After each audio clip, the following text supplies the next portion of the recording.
Dans le premier volet de la vidéo, j'ai présenté les outils manuels indispensables à l'aménagement d'un van qui concernent l'environnement, l'établi, les protections individuelles, le bois massif et les dérivés, ainsi que les outils pour bien mesurer et tracer. Le tout agrémenté de 25 astuces permettant de tirer le meilleur parti des outils en les utilisant le plus précisément possible. J'aborde dans ce deuxième volet les outils manuels pour découper le bois à la bonne cote avec différentes scies, retirer de la matière et créer un arrondi avec un ciseau à bois, percer précisément différents matériaux, visser et dévisser en utilisant tous les types d'embouts et se fixer à la carrosserie avec des inserts à visser. Je vous donne également 20 astuces pour gagner en temps et en efficacité.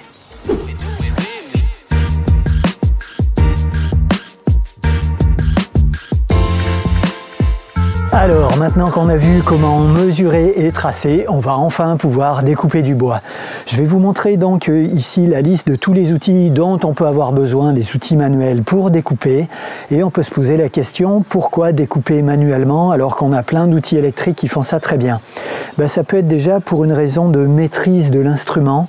Quand on travaille avec des outils électriques, des fois c'est des machines qui embarquent un peu, on a un contrôle un petit peu difficile sur ce qu'on est en train de faire, alors qu'avec des outils manuels, on a un contrôle un petit peu plus fin. Ça peut être aussi pour des histoires de temps. Des fois, c'est aussi rapide de faire une petite découpe comme ça à la main plutôt que sortir une scie électrique.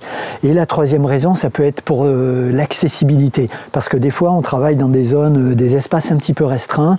On veut faire une encoche ou faire une toute petite découpe dans un coin. Et là, du coup, c'est parfois plus facile de travailler avec de petits outils à main qu'avec des outils électriques qui sont beaucoup plus encombrants. Petit rappel de vocabulaire. Lorsqu'on a besoin de découper un panneau ou une planche dans le sens de la longueur, on appelle ça déligner. Si on a besoin de le couper dans le sens de la largeur, sur le petit côté ici, on appelle ça tronçonner. La scie la plus connue dans le monde de la menuiserie occidentale, européenne, française en tous les cas, c'est la scie égoïne. Donc la scie égoïne, elle est constituée d'une voie avec des dents qui sont légèrement alternées. Donc il faut bien garder en tête qu'à chaque fois qu'on découpe un bout de bois avec cette scie, on va perdre globalement 2 mm de matière sur le bois. Elle est assez dangereuse cette scie-là. C'est un vrai manche-doigt ce truc-là. Je vais vous montrer que c'est pas si évident de s'en servir. Et en tous les cas, il faut toujours s'en servir en poussant. J'ai donc dans l'idée ici de faire chuter l'extrémité d'ici de mon bois. Donc je suis en train de tronçonner. J'ai bien fait mon marquage avec la petite coche qui me montre la partie du bois que je vais perdre. Donc il faut bien que je me situe à l'extérieur de mon trait ici. Il faut faire très attention parce que c'est l'entame qui est très difficile à faire.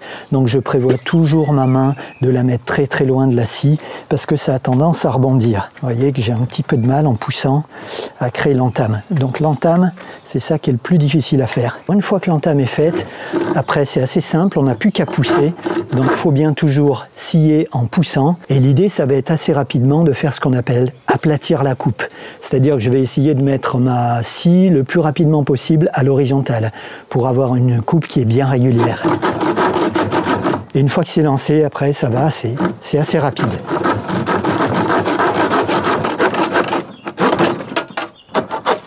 Ce qui est un peu dommageable avec la scie égoïne et qu'on ne va pas forcément voir très bien ici à l'écran, c'est que la qualité de l'arasement ici, de la découpe, est un peu grossière, quoi. C'est un petit peu granuleux, c'est dangereux pour les mains et puis vous voyez si je retourne ça a tendance à produire aussi des éclats. Conclusion, plutôt que la scie égoïne qui fait un travail un petit peu grossier et qui a tendance un peu à manger les doigts, je vous recommande plutôt ce qu'on appelle la scie à dos qui est plus compacte, qui a une lame aussi relativement rigide et dont je vous mets un petit visuel juste ici. La scie à dos, elle peut être très pratique par exemple quand on l'utilise avec des guides manuels pour faire de jolies coupes à onglets à 45 degrés. Pour ma part, ce que j'affectionne tout particulièrement depuis que j'ai découvert cette scie dans le cadre de ma formation, c'est la scie japonaise. Alors ça, c'est bonheur. Alors je vous cacherai pas que ça représente un certain budget, mais ces scies-là à utiliser, c'est vraiment, c'est très très simple, il n'y a aucun effort, c'est juste avec le petit doigt. Il y a beaucoup moins d'efforts, beaucoup moins d'éclat, c'est beaucoup moins dangereux à la découpe.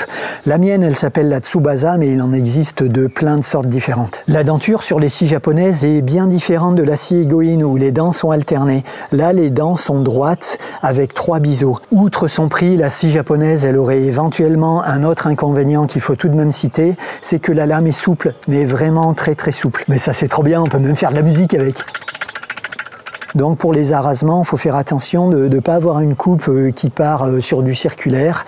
Donc pour éviter ça, on peut éventuellement utiliser une cale. Chose intéressante à préciser aussi sur la Tsubasa, elle a un système mécanique au bout du manche qui permet de changer la lame lorsqu'elle est abîmée. L'entame va être beaucoup plus simple à réaliser. Je me positionne à l'extérieur de mon trait. Et voyez, l'entame est déjà faite sans éclat et sans risque pour mes mains. Et puis après, j'ai plus qu'à aplatir ma coupe. Et cette fois-ci, je coupe en tirant vers moi et en donnant une petite pression ici avec mon index sur la poignée. On va venir couper comme dans du beurre. Et si j'installe une cale parfaitement alignée sur mon trait, et bien là, je vais pouvoir effectuer ma découpe en pressant ici sur ma lame pour qu'elle vienne s'appuyer sur ma cale. Et là, je vais avoir une découpe la plus perpendiculaire possible. Au niveau de la position, je vais essayer d'aligner mes pieds aussi dans le sens de la coupe. C'est tout bête, mais j'ai une bonne position avec mon corps ici pour pouvoir travailler correctement. Ça va peut-être pas être clairement visible ici à l'image, mais j'ai une qualité d'arasement ici magnifique. Quand je passe mon doigt, c'est beaucoup plus régulier, beaucoup plus lisse. Et je constate également qu'il y a eu beaucoup moins d'éclat, que ce soit sur la face visible du bois ou sur la face inférieure. J'en avais déjà parlé dans de précédentes vidéos, mais vous voyez pourquoi j'affectionne tout particulièrement ma scie japonaise. Et franchement, si la menuiserie vous intéresse, allez fouiner du côté du Japon, parce que au niveau des assemblages, ils ont inventé des trucs complètement incroyables par rapport à nos assemblages traditionnels comme le tenon mortaise, la queue d'aronde et tout ça qu'on connaît bien chez nous. Franchement, ce sont de dangereux psychopathes de l'assemblage. Parlons maintenant de ce que je considère comme un incontournable, il vous le faut celui-là, c'est un indispensable, à savoir le ciseau à bois. Et pour travailler correctement avec un ciseau à bois, il faut qu'il soit bien affûté. C'est le contraire de moi, parce que moi je ne suis pas très bien affûté. Je ne vais pas trop m'éterniser sur la manière dont on affûte un ciseau à bois, ça prendrait pas mal de temps, il faudrait faire une vidéo complète, ou alors vous allez trouver des éléments sur YouTube par exemple, pour savoir comment on les affûte.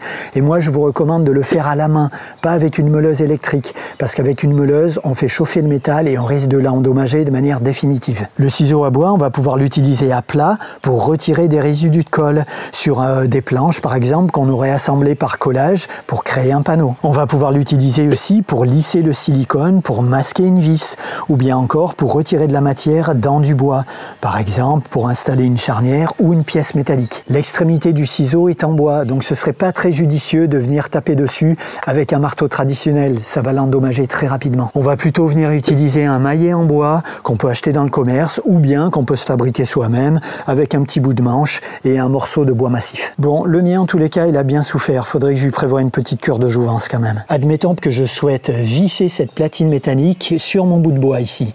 Il va donc falloir que j'enlève la matière qui correspond à l'épaisseur de la platine dans le bois pour qu'à terme, à la fois le métal et le bois soient à fleur. J'effectue mon traçage à l'extérieur.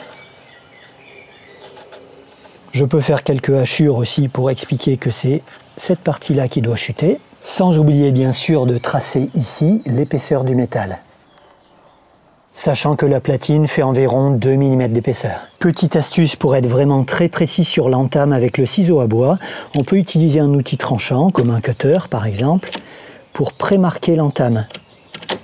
Comme ça on va être sûr d'être bien précis lorsqu'on va donner nos premiers coups de marteau avec le ciseau à bois. Sur les 3 côtés, et puis je le ferai sur le champ aussi de ce côté-là.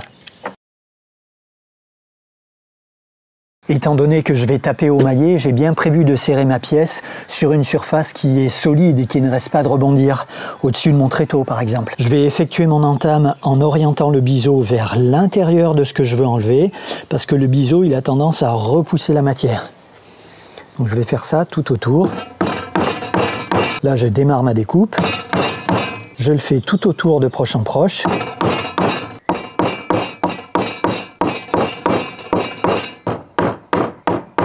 Et puis j'oublie pas de faire la même chose aussi également sur le champ.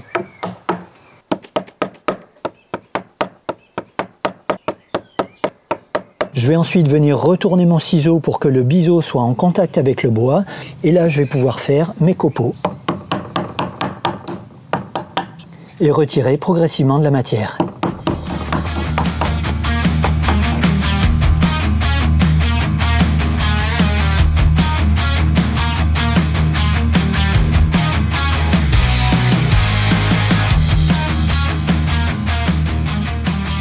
En prenant son temps et en faisant un travail bien précis, en présentant la pièce métallique régulièrement pour voir si on est bien descendu suffisamment en profondeur, et ben à terme, on a une pièce métallique qui est parfaitement à fleur de la surface du bois. Mais le ciseau à bois, il pourrait permettre aussi, par exemple, de faire un arrondi à partir d'une section carrée. Je vais essayer sur ce petit bout de bois qui est une section carrée justement. Je vais venir biseauter ma pièce ici, de proche en proche, sur chacun des angles.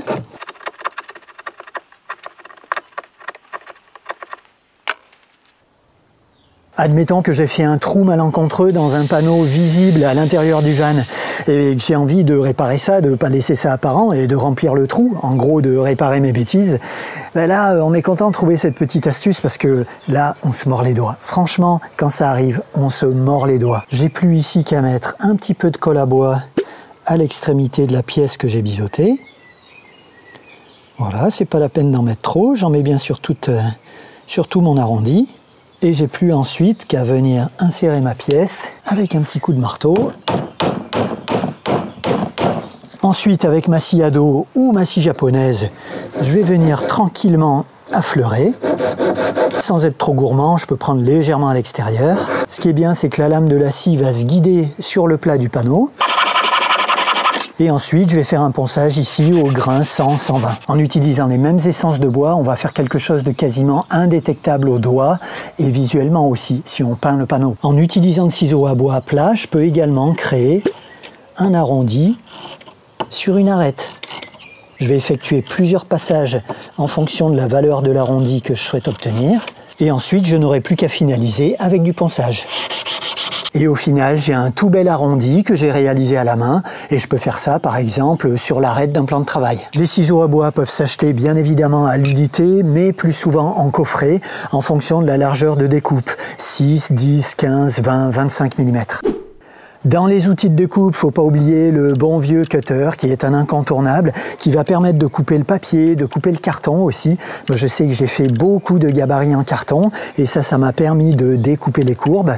Et puis aussi, il faut pas oublier que le cutter, il est bien pratique quand on a besoin de déballer un produit pour découper du scotch ou alors des lanières en plastique. Mais le cutter, il est aussi très utile pour découper la canule, ce que j'appelle aussi la buse, sur les cartouches de colle, Sika ou autre. Et là, j'insiste, c'est très important de le faire de la bonne manière pour éviter de se faire très mal au pouce. On s'est tous demandé un jour à quoi servait ce petit anneau en plastique qui se trouve à la base de la canule. Et ben ça, c'est quand il y a un chapeau. Quand on l'utilise pas, et ben on peut venir le ranger à l'intérieur. Bon, personnellement, moi j'avoue que ce truc-là, ça a plutôt tendance à me déranger, donc généralement je le coupe au cutter pour pas être gêné. Parce que quand on essaie d'insérer la cartouche à l'intérieur du pistolet, ben, ce petit bout de plastique là, c'est plutôt une gêne qu'autre chose. Ce qu'il ne faut surtout pas faire lorsqu'on biseaute la canule ici, c'est de le faire en direction du pouce. Parce que le cutter, lorsqu'il aura fini de couper la canule, eh ben, il va venir ouvrir le pouce ici en deux, et puis il y a un geyser rouge qui va sortir. Je peux vous dire que j'ai vu une fois sur chantier un grand gaillard d'1,90 m qui s'est ouvert le pouce comme ça. Il en a pleuré parce que c'est extrêmement douloureux, il y a du sang partout, faut se désinfecter, mettre un gros pansement, et surtout, la plaie, elle met beaucoup de temps à se refermer pendant des semaines. Donc on a une gêne à chaque fois qu'on travaille. Après, faut absolument éviter ça. Ne faites pas ça. Don't do that, never. Au lieu de ça, on s'installe bien tranquillement à plat sur une chute de bois et on biseaute, et tout le monde a conservé son pouce. Certaines canules comportent des pré-repères, et moi je recommande de couper au plus fin, le plus petit repère, pour déposer le minimum de colle possible. On peut également retourner le cutter pour utiliser la partie non tranchante qui se trouve de l'autre côté, pour faire un marquage, mais cette fois-ci en griffant, sur du métal par exemple. Une paire de ciseaux, même toute simple, ça peut s'avérer très utile pour couper le papier, bien évidemment, mais aussi par exemple des patins de meubles. Moi j'ai beaucoup utilisé ça pour éviter les frottements dans le van. Et je vais terminer cette section sur les outils de découpe par la scie à métaux qui va être intéressante par exemple pour couper une cornière en aluminium ou une tige filetée. Et ce qui est bien sur ce modèle là, c'est qu'on peut remplacer les lames très facilement. Il faut bien penser à serrer fort la vis papillon qui se trouve à l'extrémité pour bien tendre la lame et penser à faire l'inverse, à déstresser la lame pour le stockage.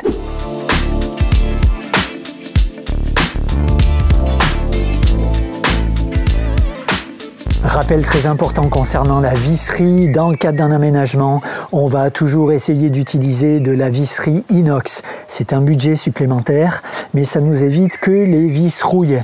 Parce qu'une vis qui rouille, ça peut communiquer des points de rouille au niveau de la carrosserie, et ça c'est un véritable fléau pour les véhicules. Parce que même si on a organisé une bonne aération basse, une bonne aération haute à l'intérieur du van, l'humidité peut s'accumuler néanmoins, notamment en hiver, même si on a un système de chauffage. On le constate très simplement lorsqu'on voit toute la buée qui s'accumule à l'intérieur du van sur le pare-brise, notamment en hiver quand on n'a pas de protection extérieure. La visserie est toujours identifiée par deux chiffres, 4,25 dans mon cas. Le premier chiffre représente le diamètre de la vis, 4 mm, et le second chiffre représente la longueur de la vis, dans mon cas 25 mm. Petite astuce pour limiter les coûts, plutôt que les acheter en boîte comme ça, c'est plus intéressant de les acheter en vrac. Malheureusement pour nous, de la visserie inox en vrac, ça se trouve pas partout. On trouve de la visserie standard, mais pour l'inox c'est plus compliqué. Ou alors en très grande quantité, mais quand on débute un projet, c'est un peu difficile à estimer. Plutôt que d'utiliser systématiquement la visseuse qui, selon les modèles, mine de rien, peut développer pas mal de puissance, il est parfois recommandé de visser à la main. Et pour ça, je recommande le tournevis manuel avec l'extrémité un porte-embout. Voire pour certains modèles, un système assez ingénieux dans la poignée pour ranger les embouts. On complétera le tournevis avec un set d'embouts complet qu'on trouve généralement sur des petits supports comme ça ou des petites mallettes. Et c'est vraiment essentiel de bien choisir son embout pour préserver la vis, pour appliquer un maximum d'effort et faciliter un éventuel démontage par la suite. Petit rappel important sur les différents types d'embouts qu'on peut rencontrer. L'embout à fente est utilisé généralement pour le bois et la tôle, mais ils sont un peu fragiles. C'est l'inconvénient, on a tendance à abîmer très facilement la tête de la vis. Les embouts PH ou Phillips ou encore cruciformes sont utilisés pour la tôle ou le placoplâtre. Et c'est plutôt les embouts PZ ou Posidrive qu'on va utiliser pour le bois parce qu'ils ont un excellent centrage. On sait qu'on doit utiliser un embout PZ lorsqu'on voit sur la tête de la vis apparaître un marquage supplémentaire en diagonale. Et enfin, dans le monde de la menuiserie, on peut rencontrer l'embout Torx qui est en forme d'étoile. Alors ça, c'est le top parce qu'on a une bien meilleure transmission de la force avec ça. Personnellement, c'est mon préféré. Les embouts PH, PZ ou Torx sont numérotés. Plus le chiffre est grand, plus l'embout est important en taille. Ici, il faudrait que j'utilise un embout Torx de 20. Et plutôt que d'avoir des boîtes de vis de tous les formats qui se baladent à l'intérieur, à l'extérieur du van, je recommande très chaleureusement la mallette. Pour ma part, je me suis organisé ça.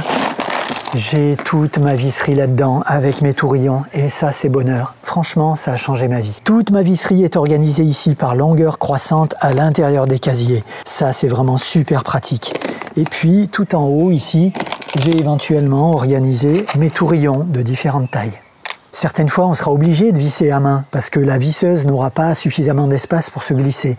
Et à ce moment-là, c'est très utile d'avoir des tournevis de petite taille, voire un renvoi d'angle. Ou encore se fabriquer ses propres outils. Ça, c'est l'embout PZ2 que j'utilise très souvent. Et je peux vous dire que ce petit outil-là, il m'a très souvent sauvé la mise. Et comme c'est pas forcément très évident d'aller visser précisément à l'endroit où on souhaite, surtout quand on travaille dans du bois dur, ça a tendance à glisser un petit peu, et bien la petite astuce, ça consiste à marquer l'endroit où on va venir poser la vis avec une grosse pointe et un marteau tout simplement. J'ai marqué précisément l'endroit où doit atterrir ma vis, je présente mon clou et là mon pré-trou il est fait. De cette manière-là, lorsque je vais approcher ma vis, ça va être plus facile d'être précis dans mon vissage. Et petit rappel qui peut paraître complètement anodin, lorsque l'on visse ou que l'on enfonce une pointe avec un marteau, c'est le même principe, c'est le haut de la vis qu'on maintient, pas le bas. Parce que si on maintient le bas, on crée du dévers et on est moins précis. C'est bien le haut de la vis qu'on doit maintenir. Et de cette manière-là, on peut effectuer un vissage verticalement, proprement, en maintenant le haut de la vis. Et une fois que la vis est engagée, on peut continuer sans la maintenir.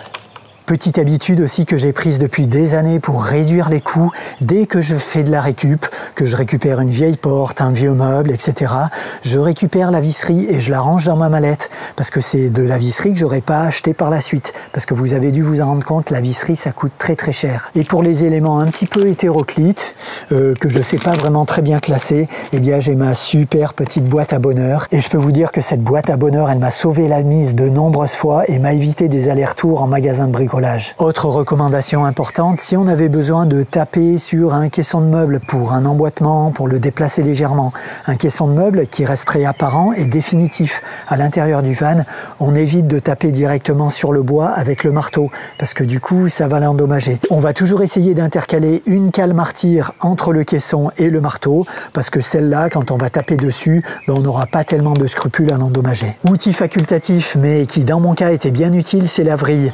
Bon, c'est très simple, hein. On visse pour percer un trou et puis on dévisse pour sortir la vrille. Ça c'est bien pour faire un pré-marquage avant de visser par exemple, ça c'est pas mal comme on l'a vu tout à l'heure avec le marteau et le clou, mais ça aussi c'est très utile pour percer dans certains matériaux comme le cuir, le tissu par exemple, parce que percer dans le tissu avec une visseuse c'est juste la boucherie.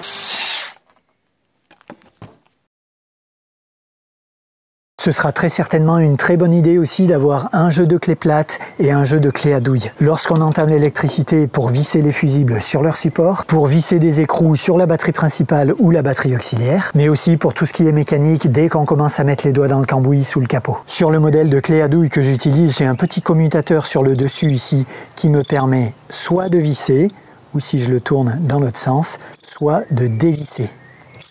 Je dispose également d'un prolongateur qui me permet d'accéder aux endroits qui sont un petit peu plus difficiles d'accès. On a parfois aussi besoin de clés Allen. Ça, c'est le nom de la marque américaine qui les fabriquait dans les années 1910.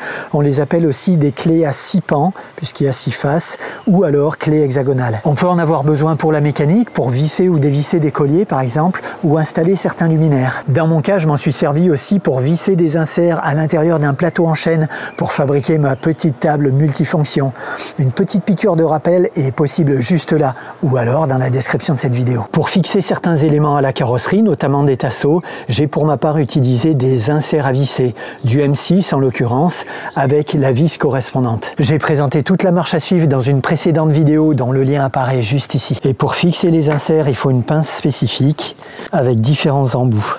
Pour celles et ceux qui ont dans l'idée d'installer un panneau solaire sur le toit du van, il va falloir sertir des connecteurs spécifiques qu'on appelle des connecteurs MC4. Pour limiter les coûts, on pourrait avoir envie de les sertir avec une pince traditionnelle, mais ça, c'est pas une bonne idée du tout, parce que ça peut créer des départs de feu. Pour être beaucoup plus serein, c'est donc une bonne idée d'investir dans une pince spécifique avec sa petite clé bleue. C'est pas un budget énorme. Je vais moi-même refaire les connectiques sur le toit du van très prochainement et je vais vous préparer une vidéo pour vous montrer toute la procédure. C'est aussi une bonne idée d'avoir une pince toute simple. Là, sur mon modèle, j'ai même sur la partie centrale la possibilité de couper du métal. Dans l'idéal, les pinces, c'est bien d'en avoir deux, c'est-à-dire d'avoir aussi une pince de plombier, qu'on appelle aussi pince multiprise ou pince réglable. Pour visser les raccords de plomberie, autrement dit les raccords d'eau, je recommande plutôt que d'acheter un jeu complet de clés plates, la clé à molette. Ça, c'est bien, c'est réglable et ça n'endommage pas les raccords en plastique. Une paire de tenailles qu'on appelle aussi pince coupante, ça peut être très utile pour couper le métal,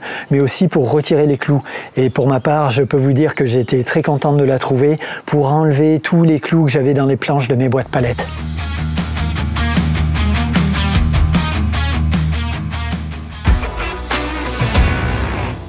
L'inconvénient, c'est qu'on a Pour celles et ceux qui ont dans l'idée d'installer un panneau solaire, No, don't do that, never do that.